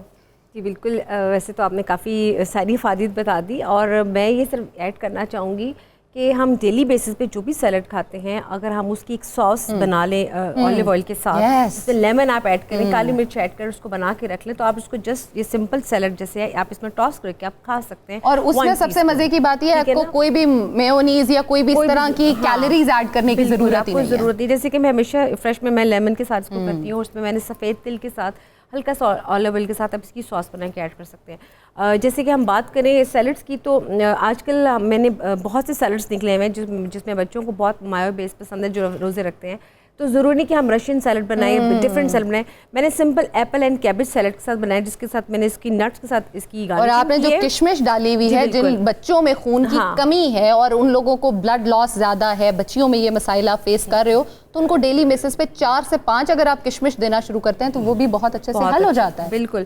تو یہ ہم نے آج بنایا ایپل کیبج سیلڈ. اس کے ساتھ جو فرائٹرز جس کو میں نے بتایا تھا کہ ہم اس کی اگر نام لیں تو آج کل ہم سے پکوڑے خالی کھاتے ہیں, لیکن پکوڑوں میں ہم سب کچھ بیسن میں مکس کرتے ہیں. میں نے اس کو تینوں ڈفرینٹ کو بوائل کیا اور اس کو میں نے جسٹ ٹاس کیا بیسن کے ساتھ, جس میں پالک کی ہے فرائٹرز, جس میں ہے آلو کی ہیں, جس میں ہے گوبھی کی ہیں. شیف صاحبہ جو یہ چکن میں آپ نے قیمہ بنایا جو بڑا ہی خوبصورت لگ رہا ہے, اس کی تھوڑی سی ریسیپی اگر آپ مجھے جی بالکل. اچھا, اس کے لیے میں نے سب سے پہلے پیاز کو میں نے براؤن کیا, براؤن کرنے کے بعد اس میں نے قیمے کو ایڈ کیا, اور قیمے کے بعد جو میں نے جو مسالے تھے, اس میں سوکھا دھنیا تھا, زیرہ تھا, ساتھ میں ثابت لال مرچ تھی, ساتھ میں ہلکے سے سفید تل تھے, ان کو میں نے روسٹ کیا. روسٹ کرنے کے بعد اس کو میں نے پیسا, اور پیسنے کے بعد پھر اس کو میں نے ایڈ کیا تاکہ اس کی خوشبو تازی ہے. میں خوشبو واقعی بہت خوبصورت آ رہی ہے, جو کہ پروٹین کا ایک بڑا اچھا سورس بھی ہے ہمارے لیے. افطار میں بھی ہم اس کو لے سکتے ہیں, بعد میں ڈنر کے طور پہ بھی استعمال کر سکتے ہیں. اور یہی نہیں, جیسے کہ بچوں کو ہمارے فاسٹ فوڈ بہت پسند ہے, وہ قیمہ نہیں کھاتے ہیں, ان کے جو فاسٹ فوڈ میں جو ان کو پاسٹاز بہت پسند ہے, آپ اسی کا 1 ٹیبل اسپون اس میں مکس کر کے لزانیہ میں ہم اس کو یوز کر سکتے ہیں, وائٹ ساس پاستا میں, ریڈ ساس پاستا میں, آپ ڈیلی بیسس پہ ان کو کھا کے بڑے اچھے سے انجوائے کر سکتے ہیں. بالکل enjoy. Thank you so much chef صاحبہ, آپ نے اتنا اچھا لذیذ کھانا ہمارے لیے بنایا, اور جو ڈرنک آپ نے پپیتے کی بنائی ہے وہ تو وائٹامن سی سے انرچڈ ہے ہی ہے. جی ڈاکٹر صاحب. جی, جسم کی غذا کے بعد اب روح کی غذا, اور ہم چلتے ہیں ریحان روفی بھائی کی طرف. ریحان روفی صاحب, ناد علی مظہر العجائب, جی سنائیے نا ذرا مولا علی کا تذکرہ. اس کے بعد ریحان روفی صاحب سے ناد علی سنیں گے, اور ہم قصیدہ غوثیہ کے اشعار سنیں گے مفتی فاروق القادری صاحب سے ریکارڈڈ, اور اس کے بعد پھر دعا ہوگی. ناد علیم مظہر العجائب, ناد علیم مظہر العجائب, تجدہ عونا لک فی النوائب, تجدہ عونا لک فی النوائب,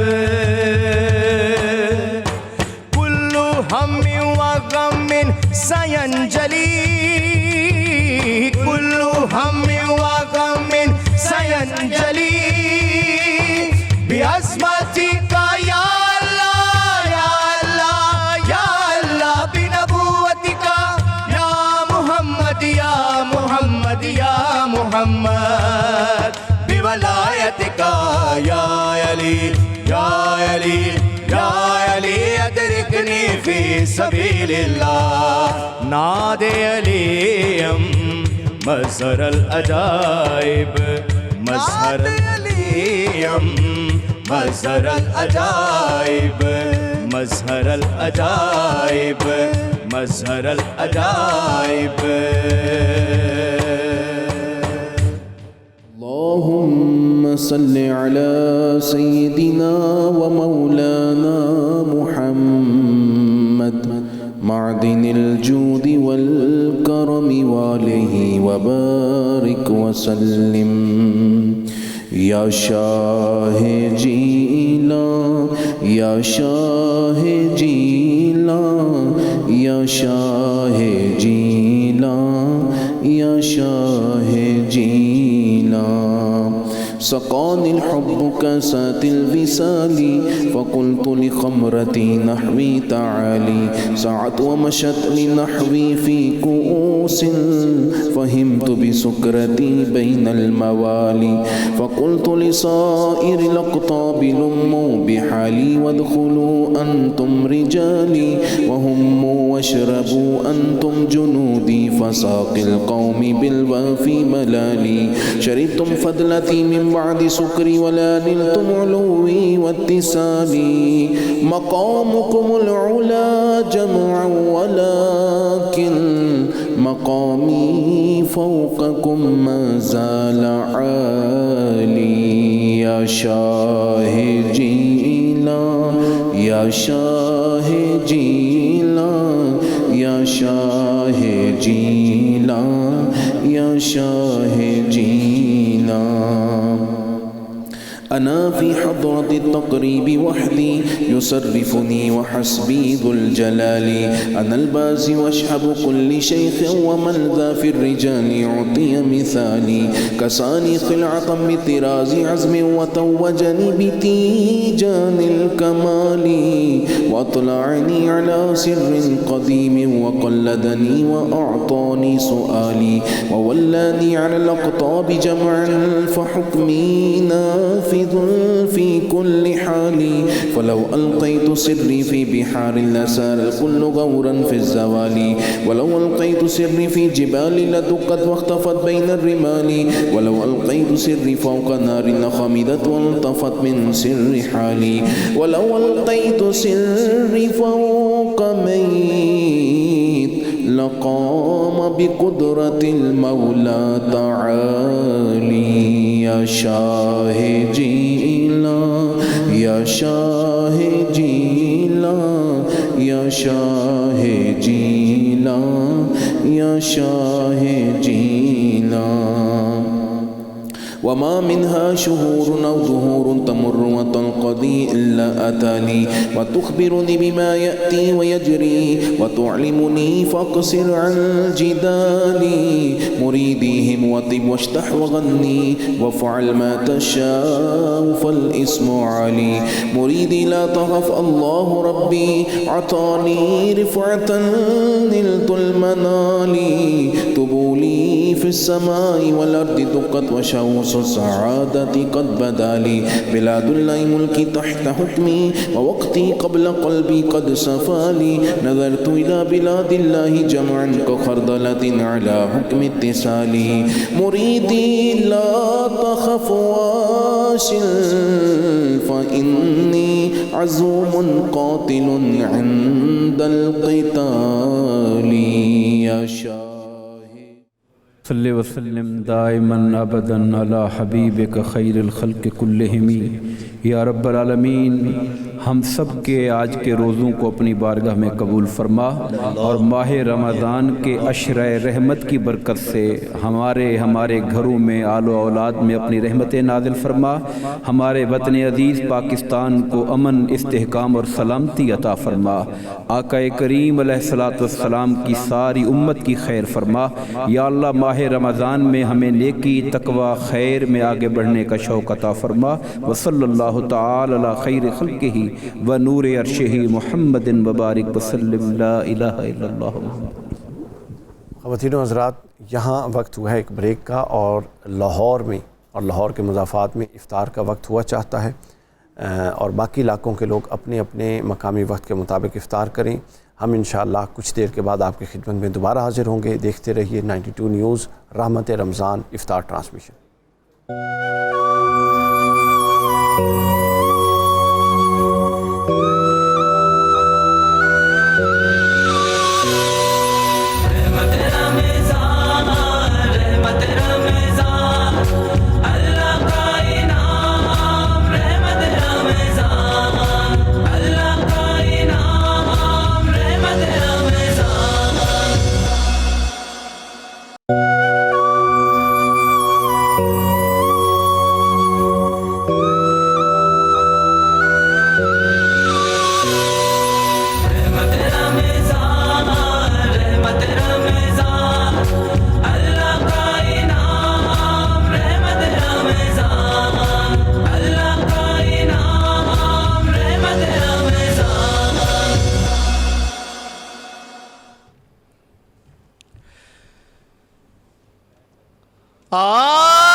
مدنی سئی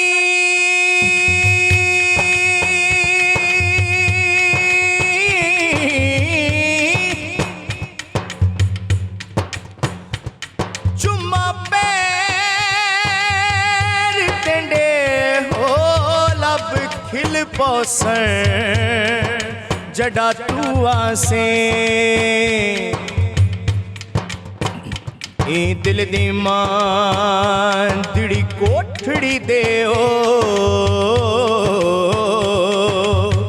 در کھل ویسن جڈا تو آسیں جیڑی گزری رات میں اجڑی دی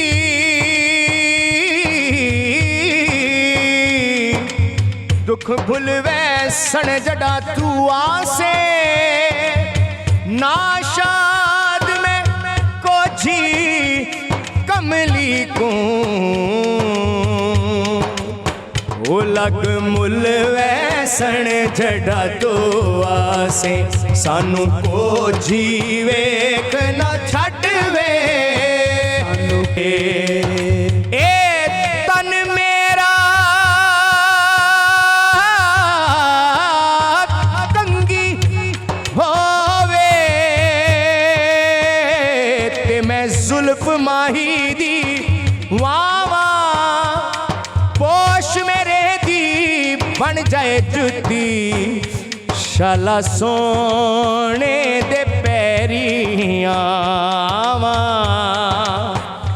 جے سونا میڈے دکھ وچ راضی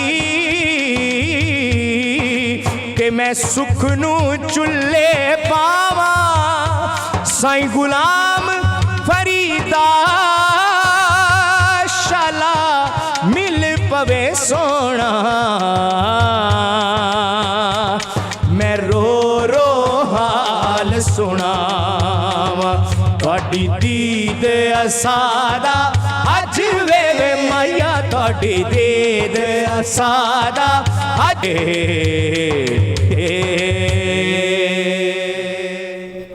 ماشاءاللہ بہت خوبصورت محمد ریحان روفی صاحب، اور کیا آپ نے کلام پڑھا. میری والدہ محترمہ رحمۃ اللہ علیہ ان کو یہ پسند تھا، اور وہ شفیع کی جگہ پڑھا کرتی تھیں کہ ساڈا تو ہو وکیل تے جج وے. شفیع نہیں کہتی تھی، وہ کہتی تھی یہ اوکھا لفظ ہے. اچھا جی. ساڈا تو ہو وکیل بھی تے جج وے، یعنی وکیل نے کیس پٹ کرنا ہوتا ہے اور جج نے فیصلہ کرنا ہوتا ہے. تو وہ کہا کرتی تھی کہ یہ دونوں منصب رسول اللہ صلی اللہ علیہ وسلم کے پاس ہیں. ہم پروگرام کو آگے بڑھاتے ہیں اور پروگرام اپنے اختتامی لمحات کی طرف بھی گامزن ہے. پروفیسر عبدالقدوس درانی صاحب، آپ کی خدمت میں سر سوال ہیں. 2 سوال ہیں مختصر، میں چاہ رہا ہوں آپ ان دونوں کو چھوٹے چھوٹے سوال ہیں ایڈریس فرما دیں. ایک تو ہمیں یہ سوال آیا ہے کہ روزہ فرض ہونے کی شرائط کیا ہے؟ یعنی بعض اوقات ایسا ہوتا ہے کہ بہت چھوٹا بچہ کو بھی رکھوا دیا جاتا ہے، اور بعض اوقات ایسا ہوتا ہے کہ بچہ جوان ہو جاتا ہے، باشعور ہو جاتا ہے، اور اس کو وہ بھی کہہ رہا ہوتا نہیں جی حالے تو بچہ حالے تو بچہ ہے. ایک تو اس حصے کو، اور دوسرا ساتھ پھر یہ ایک بڑا امپورٹنٹ سوال ہے کہ پریگننٹ اگر کوئی خاتون ہو تو ان کے روزے کے لیے کیا حکم ہے؟ یہ دونوں پہلو ایڈریس. جی ڈاکٹر صاحب، جہاں تک روزے کی فرضیت کا تعلق ہے، جملہ عبادات جو ہیں ہماری نماز، روزہ یا حج، زکوٰۃ وغیرہ، اس میں کچھ بنیادی چیزیں ہیں. ظاہر ہے کہ اسلامی احکامات کے جو مخاطب ہیں مسلمان ہیں. ٹھیک ہے، پہلی بات تو ہوگی اسلام. درست ہے. اس کے بعد دوسری چیز ہے وہ عاقل ہونا، یعنی انسان سین ہو. کوئی مجنون یا دیوانہ ہے تو اس کے اوپر احکامات شریعہ لاگو نہیں ہوں گے. پاگل نہ ہو، مرفوع قلم ہوتے ہیں وہ. ٹھیک ہے. اور جو تیسری چیز ہے وہ بلوغت ہے. بالکل صحیح ہے. یعنی جو ایڈلٹ ہیں ان کے اوپر شریعت کے جو احکام ہیں وہ متوجہ ہوتے ہیں. بلوغت سے پہلے ترغیب بچوں کی تربیت کے لیے، جیسا کہ حدیث پاک میں نماز کے لیے کہا گیا بچہ 7 سال کا ہے اس کو نماز سکھاؤ اس کو. وہ ترغیب کے لیے تو ہو سکتا ہے، لیکن ہم فرضیت جس کی جواب دہی ہوگی وہ بلوغت کے بعد ہے. ٹھیک ہے. روزے کے لیے پھر اسپیشلی کچھ 2 شرائط اور ہیں، وہ ہے صحت مند ہونا. اچھا ٹھیک ہے. نماز میں یہ رعایت نہیں تھی، وہاں تو تھا کھڑے ہو کے نہیں پڑھ سکتے، بیٹھ کے پڑھ لو. لیکن یہاں پر سہولت دی گئی ہے کہ اگر آپ بیمار ہیں ان دنوں کے اندر تو آپ پھر ان دنوں کے بعد جب صحت مند ہوں تو پھر آپ اس کی قضا کر لیں. بالکل ٹھیک ہو گیا. اور اس کے بعد جو اگلی چیز ہے وہ ہے مقیم ہونا. اوکے. شریعت اسلامیہ نے یہ سہولت دی ہے کہ سفر میں ہو سکتا ہے کوئی صعوبت ہے, کوئی پریشانی ہے, اگر کوئی سفر کسی کا کمفرٹیبل ہے رکھنا چاہے تو منع بھی نہیں ہے, لیکن بہرحال اگر کسی کے لیے مشکل ہے تو شریعت نے اس کے اندر اس کو سہولت اور رعایت دی. جہاں تک آپ کی بحث آ جاتی ہے تھوڑی سی کہ مذاہب اربعہ جو اہل سنت کے ہیں ان کے نزدیک اولیٰ اور افضل یہی ہے کہ اگر آپ کو صعوبت اور تکلیف کا ڈر نہیں ہے تو رکھ لیں جی, ورنہ رخصت ہے ہی صحیح. جہاں تک آپ کے سوال کا دوسرا حصہ تھا کہ جس کے اندر جو پریگننسی کے اندر خواتین ہیں یا جو چھوٹے بچوں کو ابھی فیڈ کروا رہی ہیں, ان دونوں کے لیے اگر وہ یہ سمجھتی ہیں کہ اس سے ویکنس پیدا ہو رہی ہے اور ڈاکٹر ان کو یہ ہدایت دیتے ہیں کہ آپ کو اس میں اوائڈ کرنا چاہیے زیادہ لمبا عرصہ بھوکا رہنے سے, اس سے آپ کا جو بچہ ہے خواہ وہ پیٹ میں ہے یا جس کو آپ فیڈ کر رہی ہیں اس کے لیے مشکلات ہوں گی تو اس کے لیے بھی سہولت ہے, وہ بعد میں روزے کو پورا کر لیں. ٹھیک, لیکن اس میں حتمی رائے ڈاکٹر کی ہونی چاہیے. جی, ڈاکٹر کی کانسنٹ ہونی چاہیے. ٹھیک ہو گیا. ہم آگے چلتے ہیں اور شاہد رضا صاحب کے پاس. شاہد رضا قاضی صاحب ہمارے ساتھ تشریف فرمائیں. اچھا, ہم انفاق پر بات کر رہے ہیں, اللہ کی راہ میں خرچ کرنے پر. اس کا کوئی ضابطہ بھی بتائیں. سارا خرچ کر دیں, آدھا خرچ کریں, تھوڑا سا خرچ کریں, ضرورت سے زائد خرچ کریں؟ یہاں کئی لوگ ایسے ہیں جو کچھ ہے لے کے پھر رہے ہیں خرچ کرنے کے, اور کئی ایسے ہیں جو کانوں کی کانیں دبا کے بیٹھے ہیں اور جناب رمضان آتا ہے اور چند ایک پیکٹ بنوا دیے جی ہم راشن تقسیم کر رہے ہیں اور سارا کام برابر ہو جاتا ہے. تو اس کے لیے ضابطہ کیا ہے؟ اسلام نے پہلی بات تو یہ ہے کہ انسانی زندگی کے لیے معاشی طور پر فرمایا کہ اعتدال پسندی. اعتدال پسندی کا مطلب یہ ہے کہ آپ جو کمایا ایک دن میں وہ سارا نہ خرچ کر دیں. ٹھیک ہے. اپنی صحت کے لیے, آنے والے وقت کے لیے, اپنی خوراک کے والے سے مطلب اس والے سے اس کو رکھیں, اعتدال پسندی اختیار کریں. دوسرا, اللہ کی راہ میں خرچ کرنے کے حوالے سے ہمیں جو سیرت سے ملتا ہے وہ حضرت ابو بکر صدیق غزوہ تبوک کے موقع پر وہ اپنا گھر کا سارا مال اٹھا کے لے گئے. حضور نبی اکرم صلی اللہ علیہ وآلہ وسلم نے فرمایا کہ ابو بکر کچھ گھر چھوڑ کے آئے ہو. انہوں نے کہا کہ گھر میں صرف اللہ اور اللہ کا رسول کا نام ہے, جبکہ حضرت عمر فاروق گھر کا آدھا مال لے گئے. تو یہاں سے آ گئے, ایک اسوہ آ گیا سارے کا, ایک سارے کا, ایک آگے آدھے کا.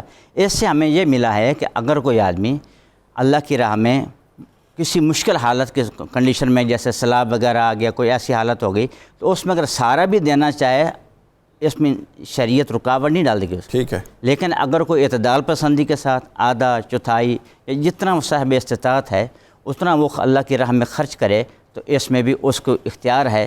لیکن دونوں کا مقصد لوگوں کی بھلائی ہے, ریاست کی بھلائی ہے. اور لائن ڈرا کرنی چاہیے کہ فرض جو ہے خرچ کرنا اس کو الگ رکھنا چاہیے, وہ تو کرنا ہی کرنا ہے نا. یہ ساری تقسیم نوافل کی تقسیم ہے. صدقات نافلہ کی, زکوٰۃ نوافل میں زکوٰۃ جو زکوٰۃ اور فطرانہ, فطر کے علاوہ جو کچھ ہے سارا کچھ, اور فطرانہ ہے وہ تو واجب ہے, وہ تو کرنے ہی کرنے ہیں. بالکل صحیح ہے.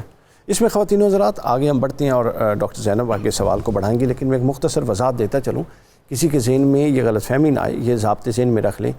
حضرت سیدنا ابوبکر صدیق رضی اللہ تعالیٰ نے سارا دیا, حضرت عمر فاروق رضی اللہ تعالیٰ نے نصف دیا, اور حضرت سعد بن ابی وقاص رضی اللہ تعالیٰ وہ جب بیمار ہوئے اور اپنے آخری وقت پر تھے, انہوں نے حضور کے سامنے خواہش ظاہر کی کہ یا رسول اللہ میں سارا مال صدقہ کرنا چاہتا ہوں. بہت مار لال تھے.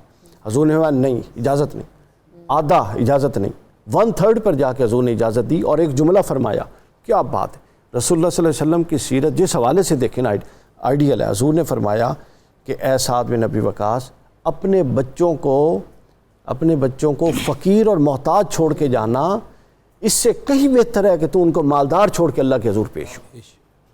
جی ڈاکٹر زینب آگے بڑھائیے. ڈاکٹر صاحب, ہم ہمیشہ بات کرتے ہیں کہ ہم نے اپنے بچوں کو عبادات سکھانی ہے, ان کو بتانا ہے کہ وہ کس طرح سے اس کو لے کے چلیں, کیا کیا پریکٹسز انہوں نے کرنی ہے, لیکن ہمیں یہ سمجھ نہیں آتا کہ یہ پریکٹسز کی جو کاؤنسلنگ ہے یا جو سکھانا ہے وہ پیرنٹس سکھائیں, ٹیچرز سکھائیں, کس طرح سے بچوں کو ہم اس طرف راغب کریں کہ وہ زیادہ سے زیادہ عبادت کر سکیں.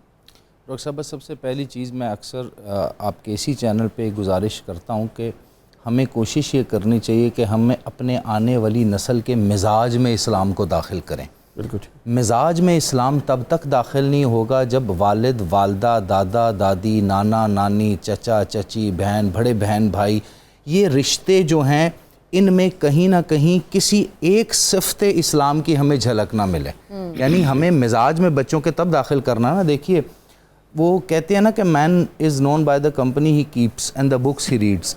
تو جو آپ کا انوائرمنٹ ہوتا ہے ویسے ہی بچے ہوں گے. اب اگر میرے گھر کے اندر مزاج یہ ہے کہ ہم نے صرف اور صرف دکھاوا کرنا ہے، یا میرے گھر کے اندر مزاج یہ ہے کہ ہم نے صرف اور صرف وقتی طور پر ایک معاملے کو سر انجام دینا ہے، باقی ساری ہم نے اپنی مرضیاں کرنی ہے. جس طرح آپ شادی بیاہ پہ مرضیاں کریں، اسراف کریں، مطلب بہت زیادہ نمود و نمائش کریں، جس طرح آپ یہ رمضان میں بھی لوگ نمود و نمائش کر سکتے ہیں، لوگ جو عید قربانی کی عید ہے اس میں بھی کر رہے ہوتے ہیں. تو بیسیکلی آپ نے اپنے بیہیویئر میں بھی اور اپنے انوائرمنٹ کے بیہیویئر میں بھی اسلام کے اندر کی سادگی داخل کرنی ہے. اس سے بہترین تربیت اور کچھ بھی نہیں ہے کہ بچہ مجھے اور آپ کو دیکھ کر کاپی کرے، رادر میں اس کو کہوں کچھ اور اپنی پریکٹیکل لائف میں کر کچھ اور رہا ہوں. درست بات ہے. ڈاکٹر صاحب، افطار میں جب ہم دیکھتے ہیں میز پہ سب بیٹھے ہوتے ہیں اور مل بیٹھ کر باتیں بھی ہو رہی ہوتی ہیں، تو کون سے ایسے تربیتی پہلو ہیں جو ہم بچوں کو وہاں پہ سکھا سکتے ہیں؟ دیکھیں جی، رمضان جو ہے نا وہ ہڈن کرکولم ہے جس میں ہم بچوں کو چھپے چھپے انداز میں بہت کچھ سکھا جاتے ہیں. جس طرح میرے دوست نے کہا، ہم لوگ جب افطار پہ بیٹھتے ہیں تو ہم سب سے بڑا چیز جو سکھاتے ہیں وہ صبر سکھاتے ہیں. بالکل. اور اس سے بڑی جو اب چیز سکھاتے ہیں وہ اللہ کی آواز پہ لبیک کہنا سکھاتے ہیں. دیکھیں جی، نماز کے لیے آتے ہیں نا تو ہم اس کے 5 منٹ 10 منٹ بعد اٹھتے ہیں نماز پڑھنے کے لیے. لیکن جب اذان آتی ہے تو ہم 10 منٹ لگا دیتے ہیں. لیکن جب اس وقت اذان آتی ہے تو اسی وقت ہم کوئی چیز اٹھا کر منہ میں ڈالتے ہیں، انتظار کر رہے ہوتے ہیں. اس سے ہم سب سے پہلے جو چیز سیکھتے ہیں وہ یہ سیکھتے ہیں کہ خوشیوں کا انتظار کرنا بھی عبادت ہے. تو جب ہم انتظار کر رہے ہوتے ہیں اور بچہ بھی بیٹھا ہوتا ہے اور وہ اس کا دل بھی کر رہا ہوتا ہے، جب سے چیز بن رہی ہوتی ہے بچہ کچن کے چکر لگا رہا ہوتا ہے، لیکن ماں بھی کہتی ہے کہ جب افطاری ہوگی تب کھائیں گے، باپ کی کہتا ہے بیٹھ جاؤ ابھی اذان ہوگی تب کھائیں گے. تو آپ بچے کی تربیت کر رہے ہیں صبر کے لیے، کہ صبر کرنا ہے اور اپنی پسندیدہ چیز کے اوپر بھی صبر کرنا ہے. آپ کے پاس بھی ہو تب بھی آپ نے ہاتھ روکنا ہے. یہ نفس کی تربیت بھی ہے کہ آپ کے پاس ہے تو آپ اس کو کھلے عام ہر وقت نہیں استعمال کر سکتے، آپ کو نفس کا کنٹرول کرنا ہے. اور جب ہم اس کو شروع سے ہی اگر افطار پہ اور سحر پہ بٹھاتے ہیں اپنے ساتھ، تو جب وہ بڑا ہوگا تو اس کے لیے روزے کوئی بڑی چیز نہیں ہوں گے، کیونکہ اس کے اندر وہ رچ بس گیا ہوگا. اسی طرح میں کہوں گی تراویح ہے، نماز ہے، باجماعت نمازیں ہیں. جب والد جاتے ہیں تو اپنے چھوٹے سے بچوں کو ضرور لے کے جائیں، چاہے وہ ان کے گرد چکر لگاتے رہیں، لیکن ایٹ لیسٹ ان کو مسجد تک جانے اور آنے کی ایک عادت پڑے گی. وہ جگہ، وہ ماحول ان کے لیے فیملر ہو جائے گا اور وہ بڑے آرام سے اس جگہ میں دوبارہ جا سکیں گے، انہیں کوئی جھجک نہیں ہوگی. سو میرے خیال میں رمضان، افطار، سحر، یہ تمام جو ہیں وہ ہمیں بہت ساری چیزیں سکھاتے ہیں. یہ ایک عملی اخلاقی نمونہ تعلیم ہے جس کو ہم اس وقت بچوں کو اس طرح دیتے ہیں جو رول پلینگ کے سرک میں ہوتی ہے. ڈاکٹر صاحب، اس کی ایک خوبصورت سی مثال میں ایسے بھی دے سکتی ہوں کہ ہم پورا دن افطار کا انتظار کرتے ہیں اور جیسے ہی 10 منٹ 5 منٹ ہم کچھ کھاتے ہیں تو ہمارا پیٹ بھر جاتا ہے. زندگی کی مثال بھی بالکل ایسے بالکل اسی طرح ہی ہے. تھوڑی سی ہم دیر انجوائے کرتے ہیں اور وہ چیز بالکل ختم ہو جاتی ہے. جی، پروگرام کو خواتین و حضرات، ہمارا پروگرام بالکل اختتام پذیر ہونے والا ہے. آج کی جو آخری بات آپ کے گوش گزار کرنی ہے وہ ایک واقعہ میں نے آپ کو سنانا ہے، اور وہ واقعہ ہے شہزادہ رسول حضرت امام حسن علیہ السلام کا. اور یہ واقعہ اس لیے میں نے چنا ہے چونکہ ہمارا آج کا موضوع تھا دوسروں کی خدمت، انفاق فی سبیل اللہ، اللہ کی راہ میں خرچ کرنا. اہل بیت اطہار کی سیرت اس حوالے سے آئیڈیل ہے. آپ دیکھیے، امام حسن علیہ السلام جامع مسجد کوفہ سے جماعت کرا کے اپنے گھر در دولت پر تشریف لا رہے ہوتے ہیں. راستے میں ایک شخص آتا ہے اور وہ زاروں قطار رو رہا ہوتا ہے. آپ رک جاتے ہیں اور اس سے پوچھتے ہیں کہ اے شخص بتا کیا مسئلہ ہے، کیا حاجت ہے. وہ ہچکیاں بندتے وہ بتاتا ہے کہ جی میں مقروض ہوں اور جن کا میں نے قرض دینا ہے وہ میری جان کے درپے ہو چکے ہیں. آپ نے پوچھا کتنا قرض ہے؟ مختلف روایات ہیں، 8,000 سے لے کر 12,000 دینار تک کی روایت ہے. یہ قرض تھا، یہ بہت بڑی رقم ہے اس دور کی. امام حسن علیہ السلام اپنے غلام کو بھیجتے ہیں کہ جاؤ گھر سے جو کچھ پڑا ہے وہ تھیلیوں میں وہ سارے دینار لاتا ہے اور وہ سب جمع کر کے سارا سال کا وظیفہ جمع کر کے وہ اتنا بن جاتا ہے کہ اس کا قرض ادا ہو جائے. امام حسن اس کو ہینڈ اوور کرتے ہیں اور آگے چل پڑتے ہیں، اور جب اپنے گھر کے اندر آتے ہیں تو رو رہے ہوتے ہیں، زاروں قطار روتے ہیں. وہ غلام پوچھتا ہے کہ امام آپ نے تو ان کا مسئلہ حل کر دیا، اب آپ رو کیوں رہے ہیں؟ تو خواتین حضرات، امام حسن نے ایک جملہ کہا جو سینہ چیر دیتا ہے.